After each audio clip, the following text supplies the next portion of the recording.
Ил-88 — это моя жизнь. Я живу в нем.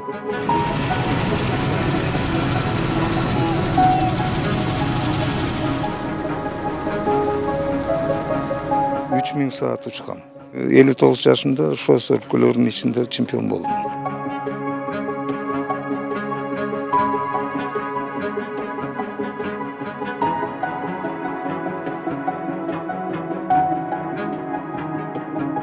Ровно 60 лет тому назад Мындан туура 60 жыл мурун Кыргызстандын аймагында окутуу авиациялык полку түзүлгөн.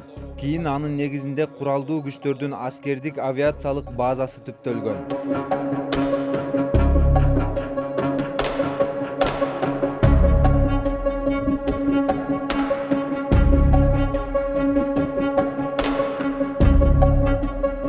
Социалисттик мамлекеттерге 20 миңден ашык учкучтар дайындап, космонавттар, өкмөттүн башчылары болуп чыккандар болду.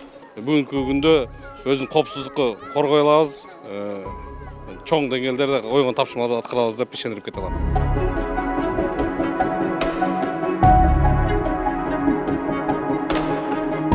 Бизде тиги учактар жетиштүү. Биздин өзүнүн мамлекеттин территориясына көлөмүнө карап туруп айтканда бул жетиштүү.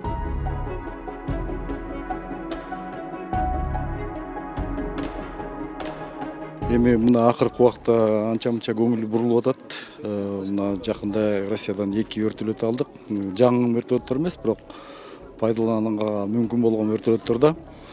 Эң негизги кемчилик бизге мисалы жаш учкучтарды даярдаганга топливо анча жетиштүү эмес.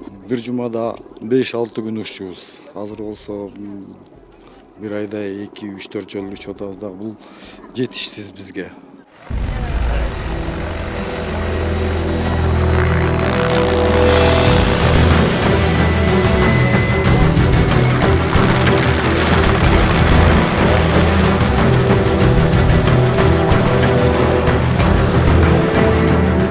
И начальник генштаба, и президент. Генштабтын башчысы да президент да өлкөгө тиг учак керек экендигин бир нече жолу айтышкан.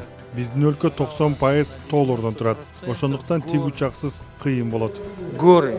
Поэтому без вертолетов тяжело.